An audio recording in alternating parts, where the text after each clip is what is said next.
خلیفہ کے ہم ہیں خلیفہ ہمارا، وہ دل ہے ہمارا آقا ہمارا، ہمارا ہمارا خلیفہ ہمارا، وہ دل ہے ہمارا آقا ہمارا، وہ دل ہے ہمارا آقا ہمارا۔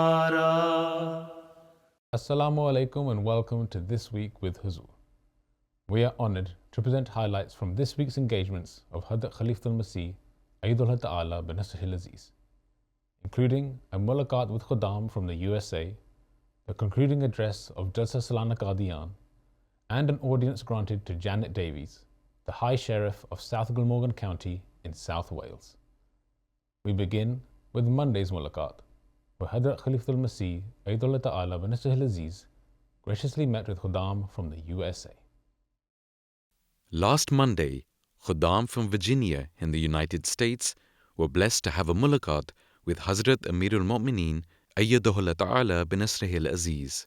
The Khuddam had travelled especially to pray behind Huzur and to have the opportunity to have the mulaqat, which took place in Islamabad. During the mulaqat, the Khuddam had the opportunity to introduce themselves and were able to ask questions on a range of issues affecting the youth. پیارے حضور، میں اپنی دنیاوی تعلیم کے ساتھ ساتھ جماعتی کتابوں کو کیسے پڑھ اور سمجھ سکتا ہوں، اور میں کس کو زیادہ ترجیح دوں؟ دن میں کتنے گھنٹے ہوتے ہیں؟ 24 hours. 24 hours. جی جی. اینڈ تم 6 گھنٹے سوتے ہو. 6 گھنٹے بہت ہیں نا. 2 گھنٹے تم کھانا پانے میں لگا دیتے ہو. 8 گھنٹے ہو گئے. نماز پڑھو، نماز وغیرہ پڑھتے ہو. اگر تم بہت اچھی طرح نماز پڑھتے ہو تو 2 گھنٹے میں زیادہ نماز پڑھ لیتے ہو گیا. بل تو مجھے پتہ ہے آدھے گھنٹے میں پڑھ لیتے ہو 5 نمازیں ہیں. ٹھیک ہے. اگر دل لگا کے پڑھو تو 2 گھنٹے لگتے ہیں. 10 گھنٹے ہو گئے. ٹھیک ہے. باقی 14 گھنٹے رہ گئے. یونیورسٹی میں تم جاتے ہو آتے ہو، تم کمیوٹ کرتے ہو 2 گھنٹہ کا سفر کرتے ہو. آدھا گھنٹہ جانے کا، آدھا آنے کا، 1 گھنٹہ ہو گیا. یونیورسٹی میں میکسیمم 6 آورز ہوتے ہیں، اور وہاں آنے کے بعد تم پڑھنے کا شوق ہے، تم پڑھ بھی لیتے ہو، 2-3 گھنٹے پڑھ لیتے ہو. ٹھیک ہے. تو 6 اور 9 اور 1 10 ہیں 10 آورس. تو 4 آورس ہیں. تو تم اس میں 1 گھنٹہ بھی نہیں نکال سکتے 24 آورس میں سے. صبح نماز پڑھتے ہو نا فجر کی وقت پہ. جی جی حضور. نماز پڑھنے کے بعد کم از کم 3-4 رکوع قرآن شریف کی تلاوت کرو. اینڈ اسی وقت تم اگر وقت ہو تو 15-20 منٹ آدھا گھنٹہ پڑھ لو. نہیں تو رات کو سونے سے پہلے ایک ہیبٹ بنا لو کہ میں نے آدھا گھنٹہ کوئی کتاب پڑھنی ہے جو لٹریچر ہو جماعت کا، یا کوئی کتاب حضرت مسیح علیہ السلام کی، یا حدیث، یا قرآن کریم کی تفسیر. اس طرح تم اگر پڑھو تو نکل سکتا ہے وقت. اگر نکالنا ہو تو لوگ پڑھتے ہیں، اس طرح کرتے ہیں.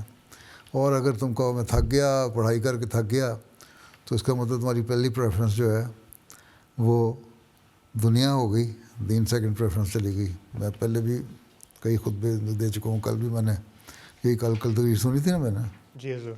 اس میں بھی یہی ہے کہ پریفرنس تمہاری ہے. پریفرنس آرڈر بناؤ اور ایک اپنا چارٹ بناؤ پراپر ہے اپنی زندگی کو ریگولیٹ کرنے کے لیے.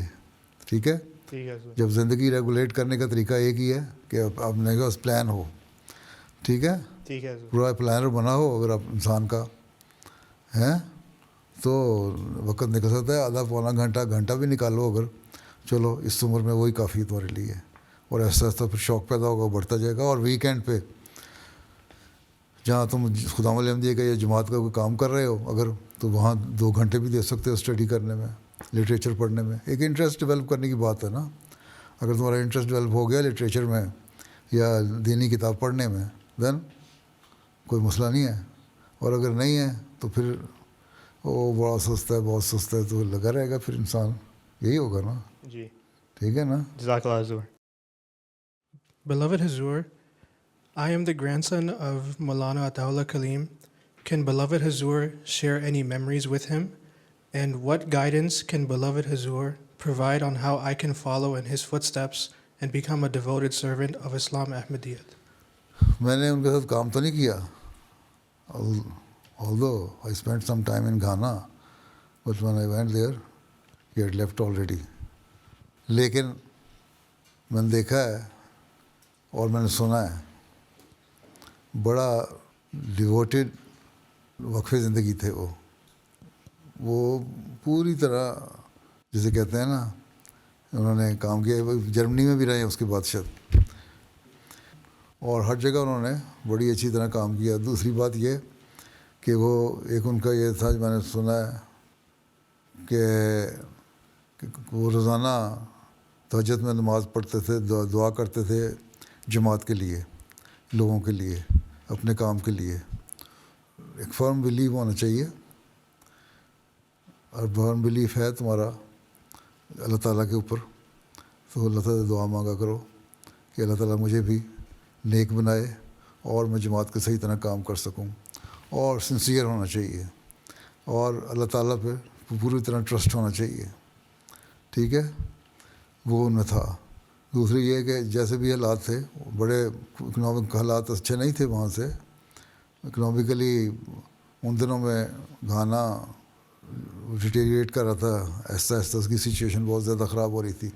لیکن انہوں نے کبھی شکوہ نہیں کیا, اور ہمیشہ میں نے جو جہاں تک دیکھا ہے ان کو تھوڑا بہت, کہ ہمیشہ وہ ہنستے مسکراتے بات کرتے تھے, اور بڑا توکل تھا اللہ پہ. اور پھر اللہ تعالیٰ نے ان کو نوازا بھی. This is why you are here in this position. اور سارے بچے ان کے بڑے پڑھے لکھے, سب کچھ ہے. تو اللہ پہ توکل, نمازیں, دعا, اور ایک بڑی فرم فیتھ, اور جو کام کرنا ہے اس کی ڈٹرمنیشن ہے, وہ ہو تو سب ہو جاتا ہے. ٹھیک. جی, جزاک اللہ. خاکسار کو ریجنل ناظم کار عمل کے طور پر خدمت کی توفیق مل رہی ہے. کچھ خدام محنت والے کام یا ایسے کام جن میں ہاتھ گندے ہوتے ہیں, ان سے ہاتھ گندے ہوتے ہیں, اس سے بچنے کی کوشش کرتے ہیں. جی, ایسے خدام میں کار عمل کی روح کیسے پیدا کریں؟ جی, تو کار عمل کا نام انگلش میں کیا رکھا ہوا ہے؟ اس لیے ڈگنیٹی آف لیبر رکھا ہوا ہے نام. تو ان کو بتاؤ یہ تمہاری ڈگنیٹی ہے. کو حضرت صلی اللہ علیہ وسلم سے تو صاف اور نفاست پسند اور بہت زیادہ صفائی کا خیال رکھنے والا کوئی نہیں تھا. ٹھیک ہے. اور جب ایسے حالات آتے تھے وہ بھی کام کرتے تھے. اب جنگ کا واقعہ ملتا ہے نا, وہاں جہاں لوگ جب رینچ کھود رہے تھے, ٹھیک ہے, تو حضرت بھی خاص ساتھ کھود رہے تھے, اور پتھر بھی اٹھا اٹھا کے رکھ رہے تھے. آپ کے مٹی بھی پڑی ہوئی تھی, بلکہ قمیض اتاری ہوئی تھی تو پیٹ پہ بھی مٹی تھی, سر پہ بھی مٹی غبار اڑ رہی تھی. تو ان سے کہو اگر علیہ وسلم یہ کام کر سکتے ہیں تو ہم کیا چیزیں ہیں, ہم کیوں نہیں کر سکتے؟ اس لیے ہمیں کرنا چاہیے. اس طرح سمجھاؤ ان کو. ٹھیک ہے, ہم مسلمان ہیں تو ہمیں علیہ وسلم کو فالو کرنا چاہیے. ٹھیک. تو اس لیے اس سے تو عزت بنتی ہے. اور جماعتی خاطر کام کر رہے ہو, ایک کام کو کر رہے ہو, دوسرے جماعت کے لیے کام کر رہے ہو, تمہیں ثواب ملتا ہے, اللہ تعالیٰ بھی اس کا ریوارڈ دیتا ہے. ٹھیک ہے. دوسرے یہ تمہاری کام کر رہے ہو, ہارڈ ورک کر رہے ہو, تمہاری صحت بھی اچھی ہوتی ہے. ٹھیک ہے. تو صحت کے لیے اچھا ہے, اور good health, you should do hard work. جزاک اللہ. پیارے حضور, میں مستقبل میں ڈاکٹر بننا چاہتا ہوں. بڑی خوشی کی بات ہے.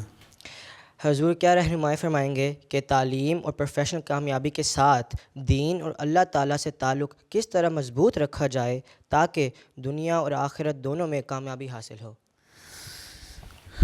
تم ڈاکٹر بننا چاہتے ہیں, ڈاکٹر بہت سارے ہیں, ٹھیک ہے نا, اور وہ ڈاکٹر بڑے نمازی بھی ہیں اور تہجد گزار بھی ہیں. ٹھیک ہے. دین کا کام بھی کرتے ہیں. جماعت میں بھی ڈاکٹر ہیں نا, ایسے کچھ تو ہے نا وقف, کچھ جو وقف نہیں ہے وہ بھی.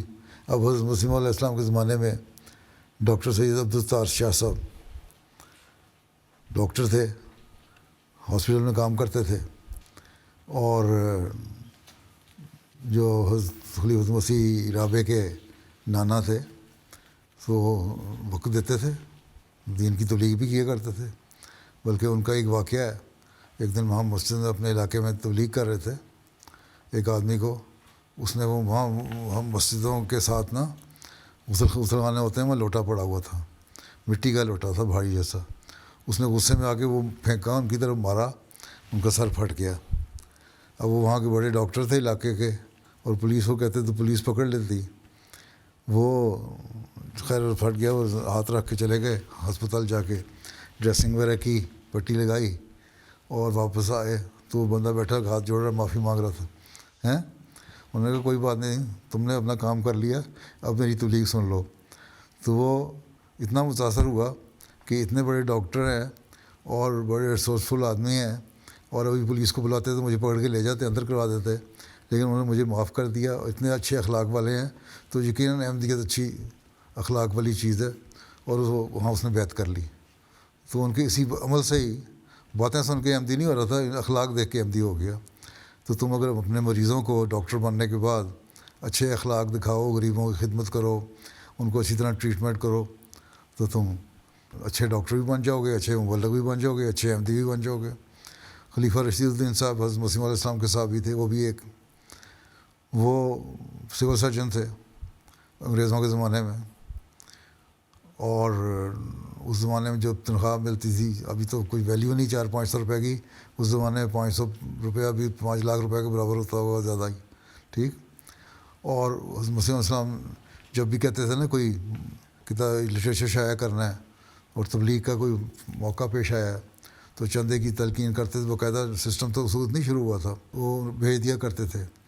اتنا چندہ دیا کرتے تھے کہ حضرت مسیح علیہ السلام کو ایک دفعہ ان کو کہنا پڑا کہ آپ اپنا سارا کچھ قربان کر دیتے ہیں. وہ کہا کرتے تھے جب مسیح موعود کو اسلام کی ضرورت ہے تو میری ذاتی ضرورتیں کوئی چیز نہیں.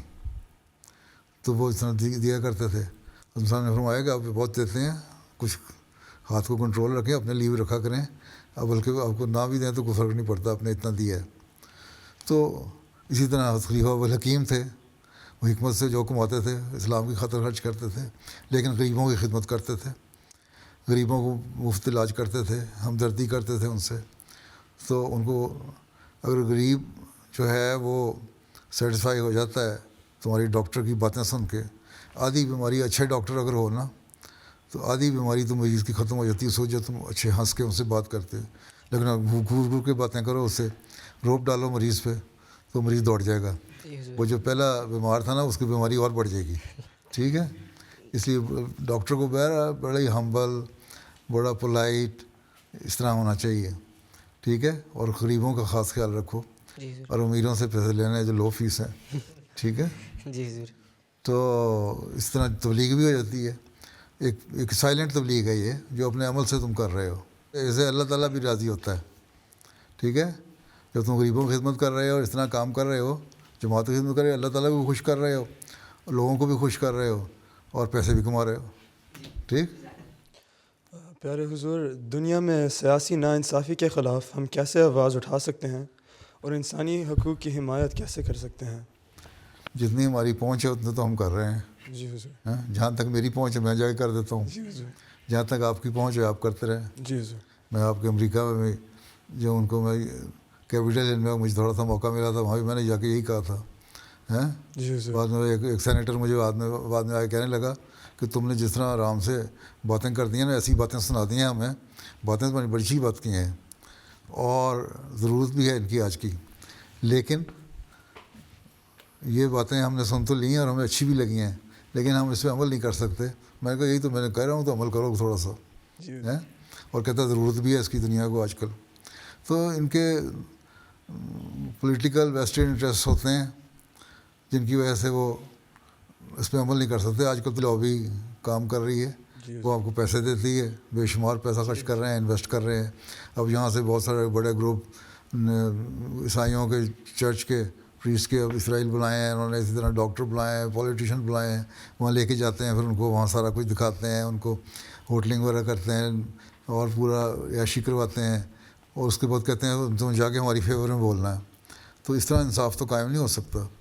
اس کے لیے ہی ہم نے آواز اٹھانی ہے کہ اللہ تعالیٰ کہتا ہے کہ ایبسلیوٹ جسٹس ہونا چاہیے, پورا انصاف ہو, تو تبھی دنیا میں تم لوگ انصاف قائم کر سکتے ہو اور بدلے نہ لو.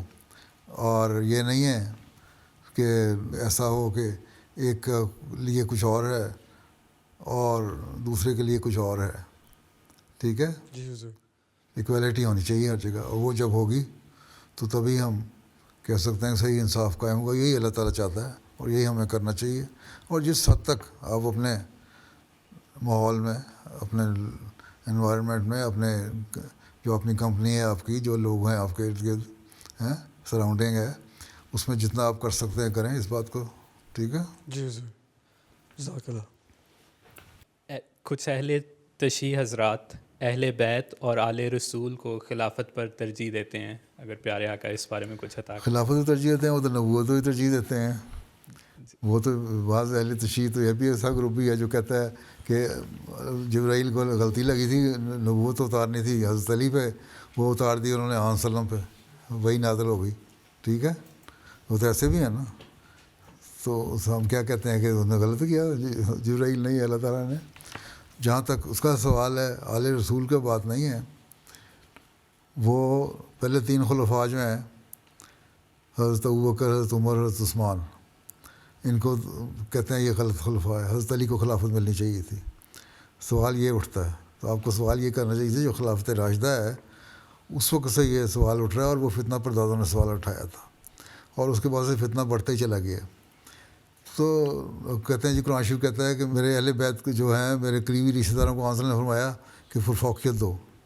اللہ تعالیٰ نے یہ نہیں کہا, اللہ تعالیٰ نے کہا ہے تم اتنا مجھے میری باتوں کو سنو جتنا تم اپنے قریبیوں کی بات سنتے ہو. اس کی بالکل غلط تشریح کرتے ہیں آیت کی یہ لوگ. یہ چیزیں جو ہیں یہ تو اس وقت سے چلتی آ رہی ہیں. اب ان کو ہم ایسا سمجھا سکتے ہیں جن کو سمجھ آ جاتی ہے, وہ بڑے اچھے. ہمارے ایک فیملی ہے, نوجوان ہے, اس نے چند سال ہوئے شیعہ تھا اور بڑے مضبوط شیعہ فیملی سے ہے, احمدیت قبول کر لی. پھر ان کی بیوی بھی احمدی ہو گئی, وہ بھی شیعہ ہے. ماں باپ نے اس کو چھوڑ دیا, لیکن وہ بہرحال یہاں آ گیا, پڑھا لکھا آدمی ہے, کام کرتا ہے یہاں فرانس میں. ماں باپ اس کو کہتے رہتے ہیں یہ نہیں کیا وہ نہیں کیا. کہتا میں نے تو اب آ کے مجھے پتہ لگ رہا ہے اصل حقیقت. اگر حضرت صلی اللہ علیہ وسلم پہ عشق ہے صحیح, تو ہم کسی کو انکار نہیں کر سکتے. حضرت مسیح علیہ السلام نے لکھا ہے کہ 4 خلفائے راشدین ہیں, ہمارے کو مانتے ہیں. حضرت ابوبکر صدیق رضی اللہ عنہ کو بھی مقام ہے, حضرت عمر کا بھی مقام ہے. حضرت علی خود کہتے ہیں کہ جب جنگوں کا زمانہ وقت ہوتا تھا یا کوئی ایسا وقت ہوتا تھا, وہ میں کئی دفعہ اپنے پچھلے خطبات میں اس لیے بتا رہا ہوں تاکہ ہسٹری بھی تم لوگوں کو پتہ لگے کہ جو سب سے خطرناک جگہ ہوتی تھی آن سلم وہاں ہوتے تھے, اور جو سب سے قریب ان کے رہنے والا حفاظت کرنے والا ہوتا تھا وہ ابوبکر ہوتا تھا. علی نہیں کہتے میں نہیں وہاں ہوتا تھا, میں نہیں وہاں جا سکتا تھا جہاں ابوبکر پہنچ جاتا تھا. تو حضرت علی خود اقرار کر رہے ہیں اس بات کا. ٹھیک, تو یہ تو کہا وہ ہسٹری پڑھیں تو ٹھیک ہے, باقی بحث کرنے کی ضرورت کوئی نہیں. انہوں نے کہا جی ہم یہ مانتے ہیں, ہم حضرت علی کو بھی مانتے ہیں, ان کا ایک مقام ہے. حضرت امام حسین اور حسن حسین کو بھی مانتے ہیں, ان کا مقام ہے. حضرت مسیح علیہ السلام نے فرمایا کہ یزید پلیت نے بہت زیادتی کی ہے ہمارے نبی کے نواسوں کو شہید کر کے. تو یزید پلیت کا لفظ استعمال کیا وہاں. لیکن اس کا مطلب یہ نہیں کہ حضرت ابوبکر اور حضرت عمر اور حضرت عثمان صحیح نہیں تھے. اور جھگڑا تو اس وقت انہوں نے شروع کیا تھا ان خارجیوں نے, جب حضرت عثمان کو پہلے شہید کیا اور پھر کہہ دیا کہ حضرت عثمان کا بدلہ نہیں لیا گیا, اس لیے حضرت علی فوری بدلہ لیں. پھر حضرت علی کے خلاف اٹھ گئے, حضرت عائشہ کو بھی اٹھوا دیا ان کے خلاف. تو یہ تو ایک صرف یہی جھگڑا نہیں ہے. اسلام میں اختلافات کا آغاز خلیفہ ثانی کی کتاب ہے, وہ پڑھو, اردو پڑھنی آتی ہے نا, وہ پڑھ لو. اس میں بہت ساری باتیں نکل آئیں گی, بڑی لمبی ہسٹری پتہ لگے. ہے چھوٹی, زیادہ موٹی کتاب نہیں ہے, چھوٹی سی ہے, اس سے آپ کو پتہ لگ جائے گا. ٹھیک ہے, اور ایک طرح حضرت علی کے اوپر بھی ان کی چھوٹی سی کتاب ہے, وہ بھی پڑھ لیں, اس سے بنیادی چیزیں پتہ لگ جائیں گی. باقی جو اس کو اللہ تعالیٰ نے پہلا بنا دیا وہ پہلا ہی ہے. آن وسلم کی بے شمار احادیث جہاں ملتی ہیں کہ ابو بکر کو کیوں میرے رفیق کو تنگ کرتے ہیں. قرآن شریف میں ذکر آیا ہے ان اللہ معنا، جب غار میں بیٹھے تھے کہ یقین اللہ تعالیٰ ہمارے ساتھ ہے. تو ابو بکر تھے، علی تو نہیں تھے. وہ کہتے ہیں جی علی کو وہاں مرنے کے لیے چھوڑ آئے تھے چرپائی پہ لٹا کے. ہیں شیعہ یہ دلیل دیتے ہیں. تو یہ بھلی نہیں چھوڑ دو ان کو. جب انہوں نے دیکھا علی کو مارا تو نہیں، ان کو تھوڑا سا کیا ادھر، اس کے بعد علی بھی مائگریٹ کر گئے وہاں سے. لیکن جو خطرناک حالت تھی وہ تو اس وقت تھی جب آن سلم اور ابو بکر اکٹھے تھے. ٹھیک ہے. تو اس میں بہت ساری دلیلیں ہیں پیش کی جا سکتی ہیں. آپ تلاش کریں، پڑھیں، لٹریچر مل جائے گا. ٹھیک ہے جی. بہت ساری باتیں تو میں نے خطبوں میں دے دی ہیں، اگر غور سے سنیں ہو خطبے تو پتہ لگ جائے گا. اس لیے دیا تھا تاریخ پتہ لگ جائے. یہ ہسٹورین بن رہا ہے، اس کو بھی پتہ لگ جائے گا. ٹھیک ہے جی. پیارے حضور، آج کے دور میں ہم کیسے جماعت اور پوری دنیا کے لیے اعلیٰ نمونہ بن سکتے ہیں تاکہ لوگ ہمیں دیکھ کر ہماری طرح بننا چاہیں اور ہم انسانیت کے بہتر مستقبل کی طرف لے جا سکیں؟ نمونہ کیا ہے؟ نمونہ کل ہی میں نے باتیں کی ہیں نا. نمونہ کیا ہے؟ اب شرائط بیعت پہ عمل کر لیں تو وہی نمونہ ہے، وہی اسی سے بہتر ہو جائیں گی. بہت سارے لوگ آتے ہیں، مجھے بھی لکھتے ہیں بعض لوگ کہ ہم نے صرف احمدیوں کو عمل دیکھ کے، نمونہ دیکھ کے تو بیعت کر لیے اور لٹریچر بعد میں پڑھنا شروع کیا. میرے پاس یہاں آتے ہیں، دیکھو بعض یہاں آتے ہیں میرے سے مل کے جاتے ہیں، تقریریں سنتے ہیں، اس کے بعد جا کے بیعت کر لیتے ہیں کہ ہم نے بات سنی آپ کی فلاں، حالانکہ ان کو کوئی تبلیغ میں نے نہیں کی. یہی حضرت مسیح علیہ السلام نے فرمایا. جو پچھلے دنوں میں نے اس پہ خطبہ دیا تھا دعوت اللہ پہ 2-3 ہفتے پہلے، اس میں بھی نہیں کہا تھا اپنا نمونہ دکھاؤ تو اور علم پیدا کرو تو پھر آ جائے گا. صرف زبان آنے سے تو کچھ نہیں ہوتا. ٹھیک ہے. اور نمونہ اصل چیز ہے. اگر ہم حقیقی نمونہ دکھائیں گے اسلام کا، یہ اسلام کی تعلیم ہے، یہ اس کا نمونہ ہے. حضرت نے فرمایا کہ مولویوں کی باتیں سن لو کیسی دھواں دار تقریر کرتے ہیں، لیکن جب گھر جا کے ان کو دیکھو عمل تو بالکل مختلف ہوتے ہیں. کوئی ان کی بات اس لیے تمہارے پہ اثر نہیں کرتی ان کی بات. جب دیکھ لو تو یہ جب حالت ہو جائے تو پھر کسی پہ کیا اثر ہونا ہے. اس لیے عمل ہونا چاہیے. ایک واقعہ لکھا حضرت مسیح علیہ السلام نے کہ ایک مولوی تھا، اس نے بڑی تقریر کی، دین کی خاطر قربانی کرنی چاہیے، مالی قربانی کرنی چاہیے، یہ کرنا چاہیے، وہ کرنا چاہیے.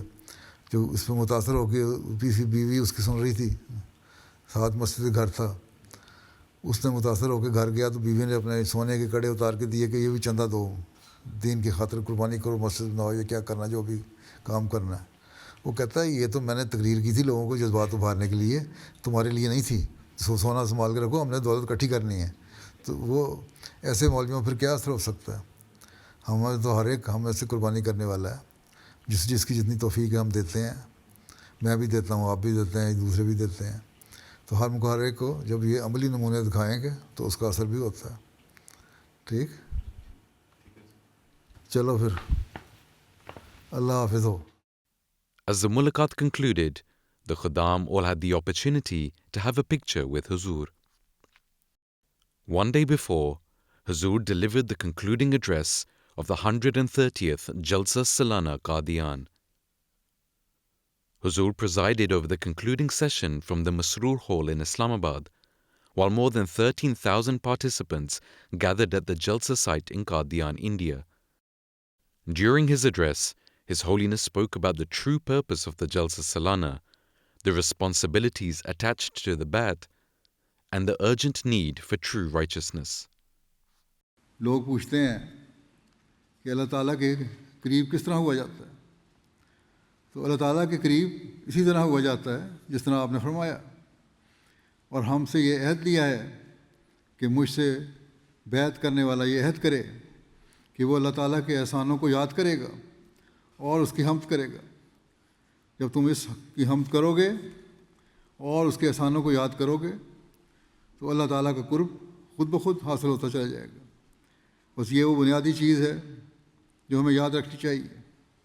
پھر آپ نے فرمایا اگر میرے ساتھ عہد بیعت باندھا ہے تو یہ بھی یاد رکھو کہ اللہ تعالیٰ کی مخلوق کو عموماً اور مسلمانوں کو خصوصاً اپنے نفسانی جوشوں سے کبھی کسی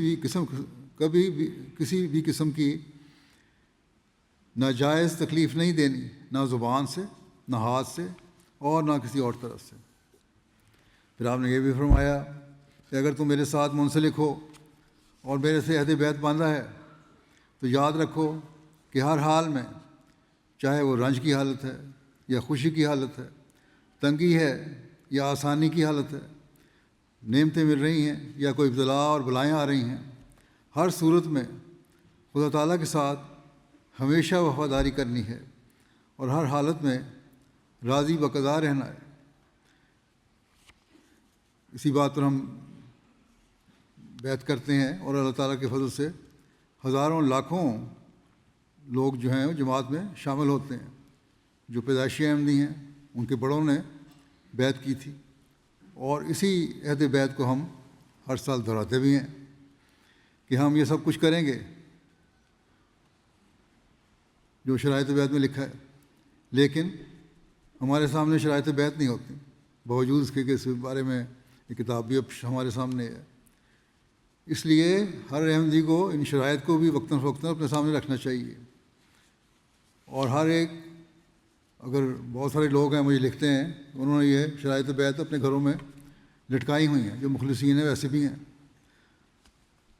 تو اگر ہم لٹکایا رکھیں گے تو اس سے پتہ لگتا رہے گا کہ شرائط بیعت کیا ہیں، اور ساتھ ساتھ جب ہم پڑھتے رہیں گے اس میں اپنی اصلاح کی بھی کوشش ہوتی رہے گی، اور یہ پتہ لگے گا کہ کس طرح میں نے حقیقی احمدی مسلمان بننا ہے، اور کس طرح اپنے عہد بیعت کو ادا کرنا ہے، پورا کرنا ہے۔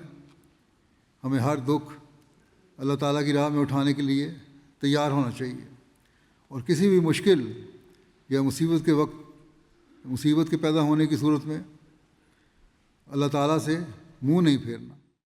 After the Qadian Jalsa concluded with a silent prayer led by Huzur Anwar toured Islamabad and met with attendees of the Jalsa.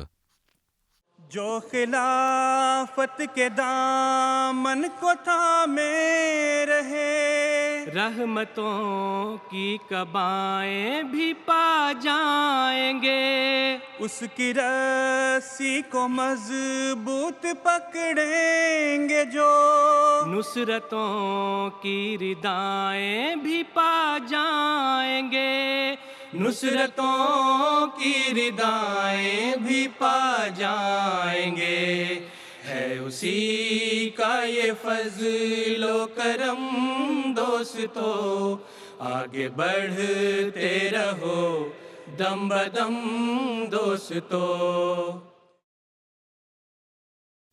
On Wednesday, the 24th of December, Janet Davies, the High Sheriff of South Glamorgan County in South Wales, had the honour to meet Huzur in Islamabad. In November, she had the opportunity to meet Huzur during Huzur's visit to Cardiff for the opening of the Batur Rahim Mosque. During the meeting, she spoke about the peaceful nature of Islamabad. But you're very lucky to live in such a peaceful place. Yeah. We are far away from the big city, and this is a peaceful area, and comparatively pollution free. Yes, definitely. There are very, very good Welsh medium schools. They teach English alongside.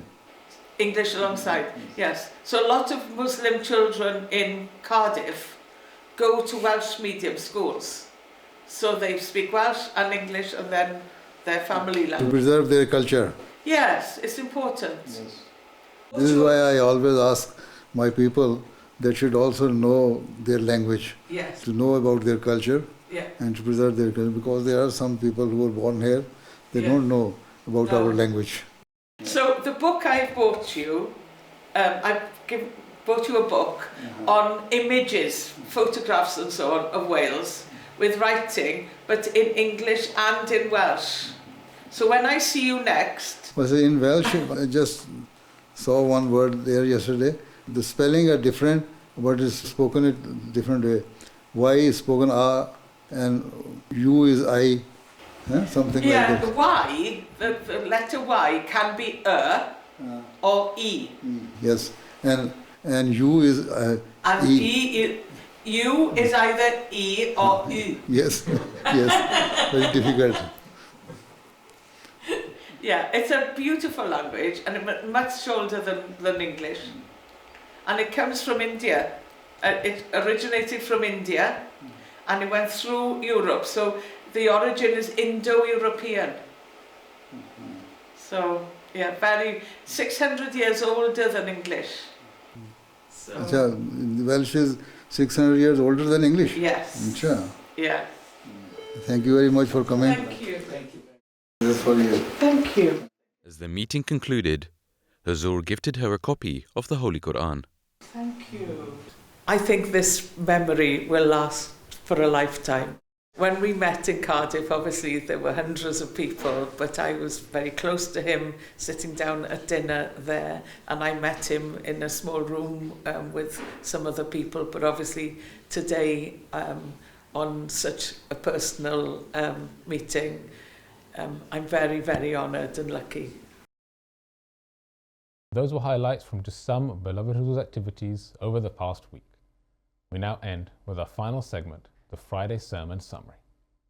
In today's Friday sermon, Huzur, may Allah be his helper, spoke regarding the promised Messiah ﷺ's love and honour for Allah the Almighty. Towards the end of his sermon, Huzur, may Allah be his helper, instructed prayers for the beginning of the new year, in particular for the prisoners of conscience and oppressed around the world.